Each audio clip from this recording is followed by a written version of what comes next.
నమ్మకం విశ్వాసం doctor YSR మీద మీరు చూపించి షర్మిలమ్మను ఆశీర్వదించి విశాఖ ఉక్కును కాపాడుకోవడానికి వచ్చినందుకు మీకు అందరికీ మనస్ఫూర్తిగా ధన్యవాదాలు తెలియజేస్తున్న మిత్రులారా భౌగోళిక రాష్ట్రాలుగా విడిపోయినాం. ఇక్కడ ఉన్నప్పుడు మనకు ఆంధ్రప్రదేశ్ తెలంగాణ, కానీ మన హక్కుల కోసం మన ఆస్తులు కొల్లగొట్టడానికి ఢిల్లీ పెత్తందారులు మన మీద దండయాత్ర చేస్తే మనం తెలుగు వాళ్ళం, మనం అన్నదమ్ములం ఒకరికి ఒకరం అండగా నిలబడి ఢిల్లీ నుంచి సుల్తానులు వచ్చినా జాగీర్దారులు జమీందారులు వచ్చినా తెలుగు గడ్డ మీద ఇటుక పెళ్ళను కూడా తీయలేరు, విశాఖ ఉక్కును ఒక ఇంచు కూడా కదిలించలేరు అని చెప్పి నేను ఈ సందర్భంగా తెలియజేయదలుచుకున్నా. ఆనాడు కురుక్షేత్రం జరిగేటప్పుడు కౌరవులు పాండవులు వేరు, వాళ్ళ మధ్యలో సమస్యలు వచ్చినప్పుడు పోరాటం వేరు, కానీ వాళ్ళ మీదికి ఎవరైనా దండెత్తుతే వాళ్ళు 105 అయి అందరూ కలిసికట్టుగా నిలబడి వాళ్ళ ప్రాంత ప్రజల్ని వాళ్ళ హక్కులను కాపాడుకోవడానికి కొట్లాడేవాళ్ళు. ఇవాళ కూడా మిత్రులారా చాలామందికి అనుమానాలు ఉండొచ్చు, అపోహలు ఉండొచ్చు, వైఎస్ఆర్ వారసులు ఎవరు అని. నేను ఇవాళ ఒక్క మాట చెప్పదలుచుకున్న మిత్రులారా, వైఎస్ఆర్ సంకల్పాన్ని నిలబెట్టేటోళ్ళే వైఎస్ఆర్ వారసులు అవుతారు తప్ప వైఎస్ఆర్ ఆశయాలకు వ్యతిరేకంగా వైఎస్ఆర్ గారి యొక్క ఆఖరి కోరికకు వ్యతిరేకంగా మాట్లాడే వాళ్ళు ఏ రకంగా వైఎస్ఆర్ వారసులు అవుతారో మీరు ఒక్కసారి ఆలోచన చెయ్యండి. ఇవాళ ఆంధ్రప్రదేశ్లో ఇక్కడున్న పరిస్థితులు, ఇక్కడి రాజకీయాలను కాంగ్రెస్ పార్టీ తెలంగాణ శాఖ అధ్యక్షుడిగా, తెలంగాణ రాష్ట్ర ముఖ్యమంత్రిగా కొన్ని సంవత్సరాల నుంచి నిశితంగా గమనిస్తున్నా. ఈ ప్రాంతానికి ఇక్కడ పాలించే నాయకులుగా మేము కావాలనుకుంటున్నారు, కానీ ప్రశ్నించే గొంతులు ఎవరి ప్రాంతంలో లేరు. ఎందుకంటే ప్రశ్నించే గొంతులు ఉన్నప్పుడే పాలకులు మన మాట వింటారు.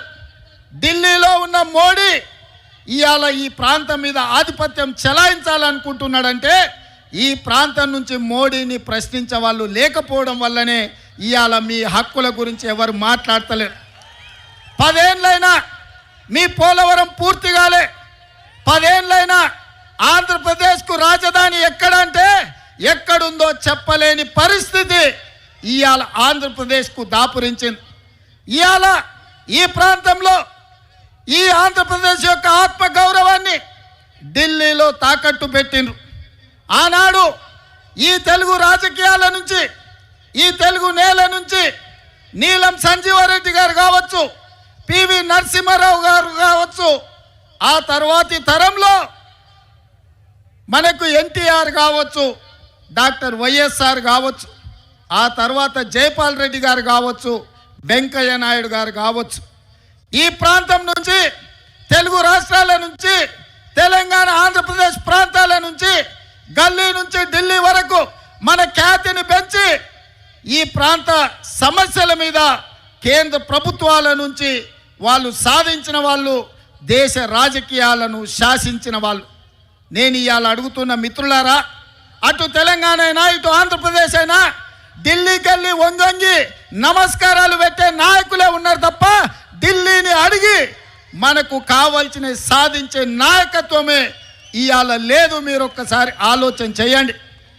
ఆనాడు 94లో డాక్టర్ కేవీపీ రామచంద్రరావు గారు సజీవ సాక్షి, కాంగ్రెస్ పార్టీకి 26 సీట్లు వచ్చి ఎన్టీఆర్ యొక్క ప్రభావంలో కాంగ్రెస్ పార్టీకి ప్రధాన ప్రతిపక్ష హోదా కూడా 94లో రాలే. అప్పుడు ఢిల్లీ ఆలోచన చేసింది, ఇక ఆనాటి ఉమ్మడి ఆంధ్రప్రదేశ్లో పార్టీ బ్రతకాలన్నా కార్యకర్తలకు అండగా నిలబడాలంటే ఒకే ఒక్క నాయకుడు వైఎస్ఆర్ చేతికి పగ్గాలు అప్పచెప్తే తప్పకుండా కాంగ్రెస్ పార్టీ కార్యకర్తలకు అండగా నిలబడతారని ఆనాడు వైఎస్ఆర్ను ఆంధ్రప్రదేశ్ కాంగ్రెస్ పార్టీ అధ్యక్షుడిగా నియమించారు. 26 సీట్లతో మొదలైన ప్రయాణం 99లో 90 సీట్లకు వచ్చింది. అధ్యక్షుడిగా ఉన్న రాజశేఖర రెడ్డి గారు ప్రధాన ప్రతిపక్ష నాయకుడిగా మారి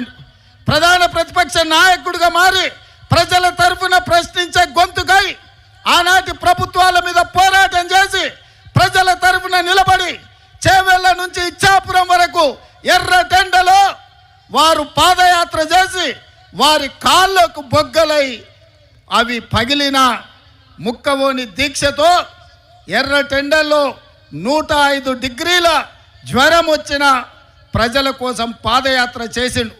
రాజశేఖర రెడ్డి గారు ఆనాడు పాదయాత్ర చేసి ప్రజల కష్టాలు తెలుసుకొని దళితులు, గిరిజనులు, బలైన వర్గాల కోసం, ఆదివాసీల కోసం, అడవులలో ఉండే బిడ్డల కోసం, మహిళల కోసం, మైనారిటీల కోసం వాళ్ళ సమస్యలను అడిగి వాళ్ళ గుండె చప్పుడు విని 2004లో ఇందిరమ్మ రాజ్యం తెచ్చిండు. కాంగ్రెస్ను అధికారంలోకి తీసుకొచ్చిండు. 33 ఎంపీలను గెలిపించి కేంద్రంలో యూపీఏ ప్రభుత్వాన్ని ఏర్పాటు చేసిండు.